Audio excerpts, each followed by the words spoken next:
Ragging എന്ന് പറയുന്ന വലിയ ഭീതിതമായിട്ടുള്ള ഒരു സാഹചര്യത്തിന് മുമ്പിലാണ് ഇപ്പോൾ കേരള സമൂഹം വിറങ്ങലിച്ച് നിൽക്കുന്നതെന്ന് വേണമെങ്കിൽ പറയാം.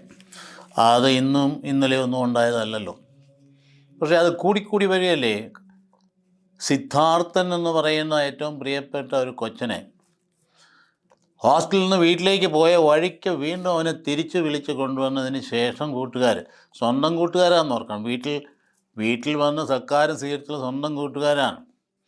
അവർ 3 ദിവസം ഇടിമുറിയിൽ പൂട്ടിയിട്ടിട്ട് അവനെ കണ്ടമാനമായിട്ട് പീഡിപ്പിച്ച് മരിച്ചുപോയവനെ വീണ്ടും കെട്ടി തൂക്കി.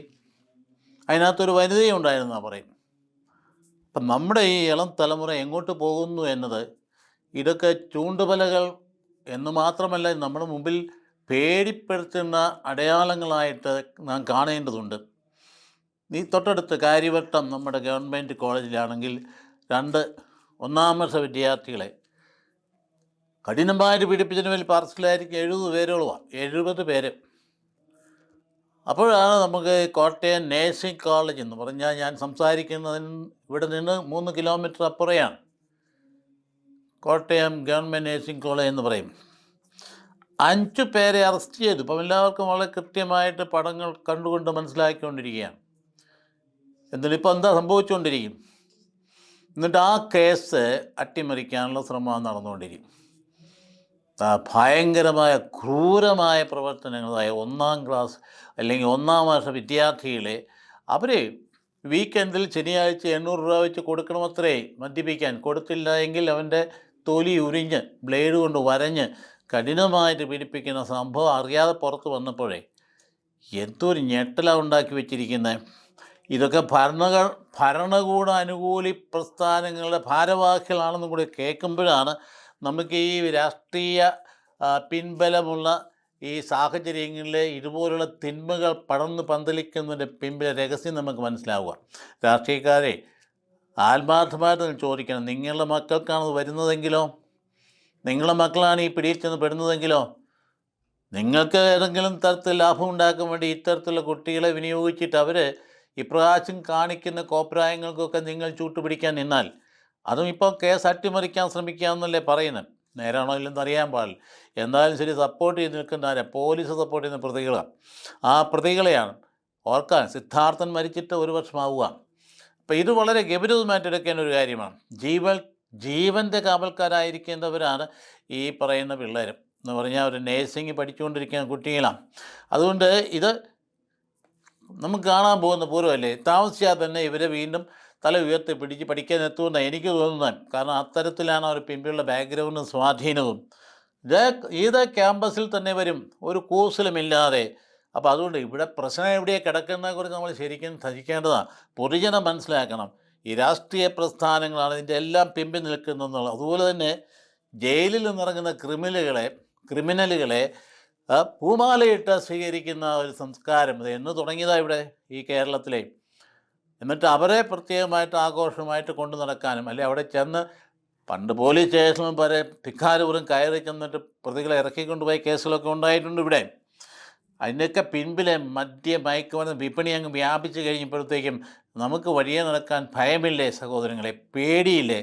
എന്താ ഈ സയൻസ് ഇന്ത്യ ആയിക്കഴിഞ്ഞാൽ പട്ടണത്തിൽ ഇറങ്ങാൻ പറ്റുമോ? ആരാ നേരെ വരുന്നത്, എന്താ ചെയ്യാൻ പോകുന്നത് അറിയാൻ പാടില്ല. അവൻ കഴുത്തിന് പിടിക്കുമെന്ന് അറിയാൻ പാടില്ല. കാരണം അവനെ നയിക്കുന്ന അവൻ്റെ ഉള്ളിലുള്ള മയക്കുമരുന്നാണ്, അല്ലെങ്കിൽ MDMA ഒക്കെയാണ്.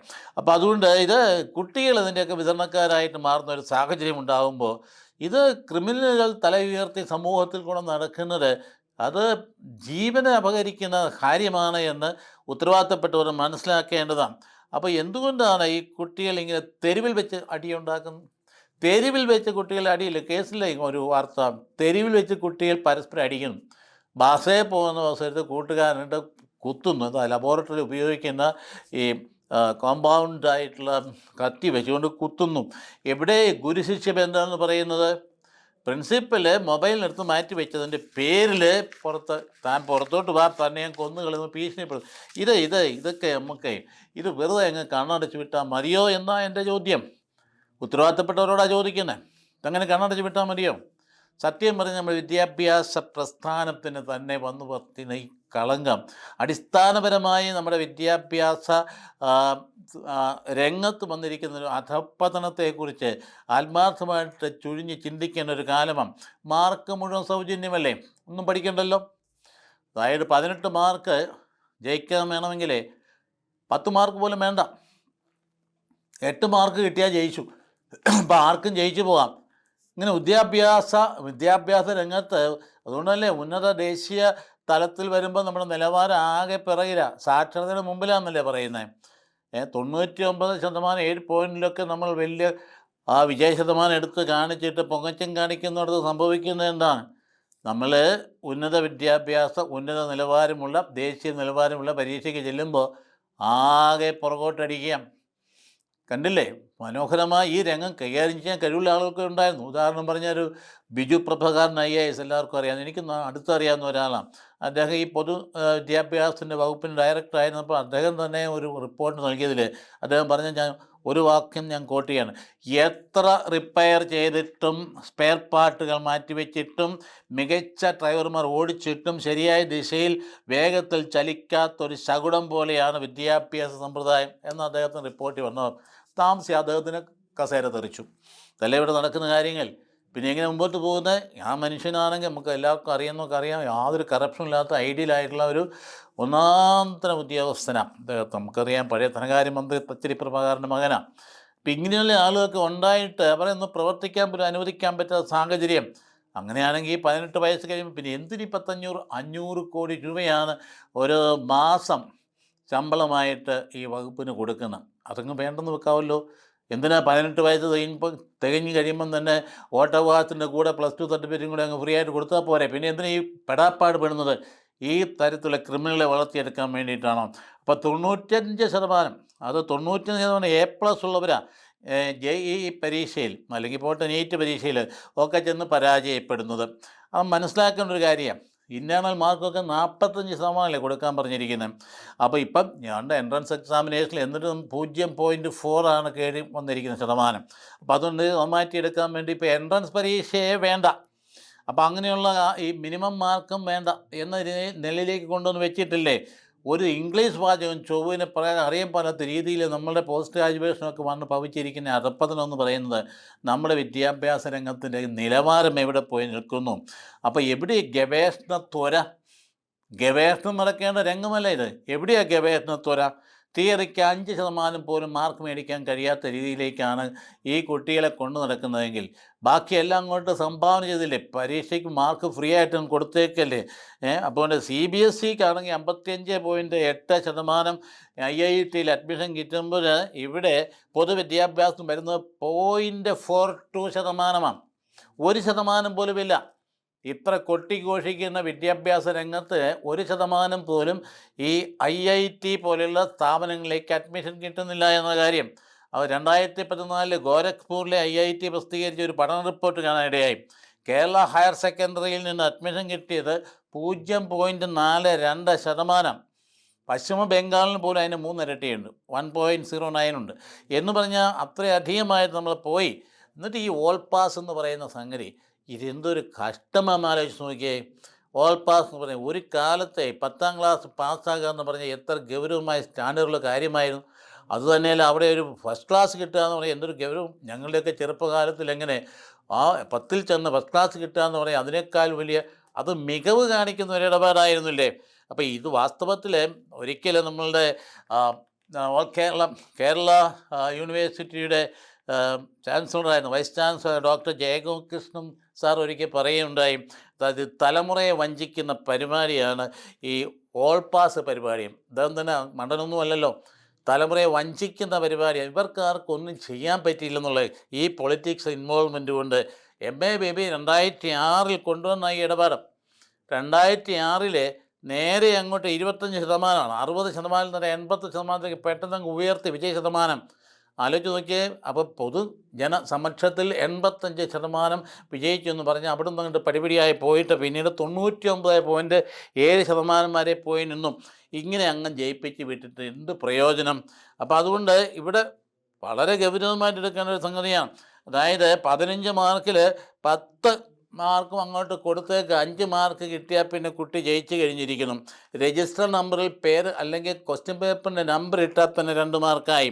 പിന്നീട് സേവേ പരീക്ഷ തോറ്റുപോയെന്ന് പറഞ്ഞാൽ അതുകൊണ്ട് അപ്പോൾ ആ രംഗത്തെ സംബന്ധിച്ചിടത്തോളം നമ്മളിത് ഞാൻ പൊതുവെ പെട്ടെന്ന് മനസ്സിൽ തോന്നി പറഞ്ഞു എന്ന് മാത്രമേ ഉള്ളൂ.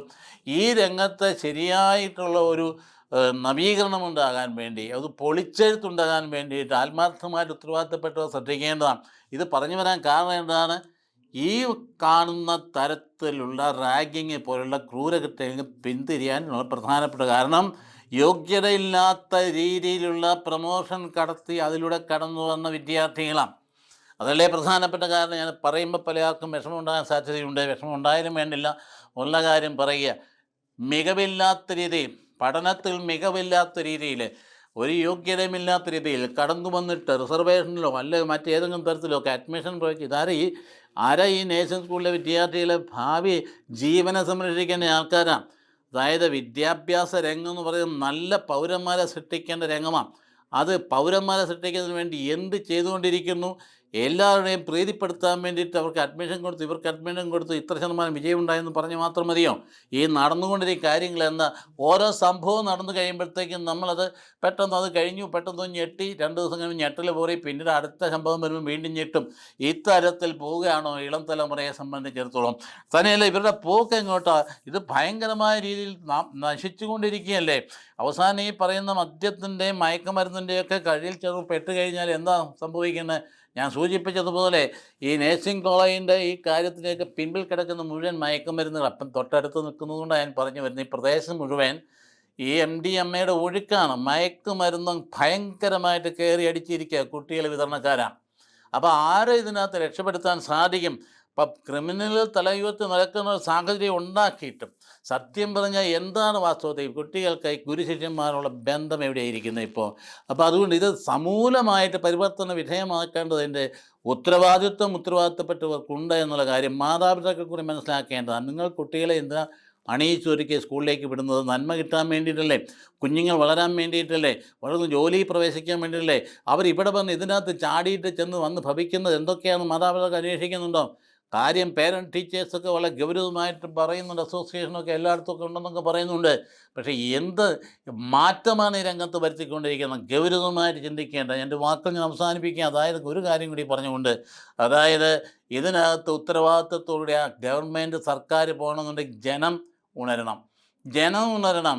ഈ രാജ്യം ഇങ്ങനെ പോയാൽ പോരാ, ഈ സമൂഹം ഇങ്ങനെ പോയാൽ പോരാ, അടുത്ത തലമുറ നശിച്ചു പോകുന്ന സാഹചര്യത്തിൽ പോയാൽ പോരാ. വളരെ സ്ട്രിക്റ്റായിട്ട് പൗരത്വ ബോധമുള്ള പരിശീലന പരിപാടി, അതുപോലെ വിദ്യാഭ്യാസ രംഗത്ത് സമൂലമായ പരിവർത്തനം നടത്താൻ അതിനകത്തൊക്കെ രാഷ്ട്രീയക്കാർ കയറി ഇടപെട്ട് കുളവാക്കുന്ന രീതി, ഇത് നമ്മുടെ സമൂഹത്തിൽ വല്ലാണ്ട് സ്വാധീനിച്ചിരിക്കുക.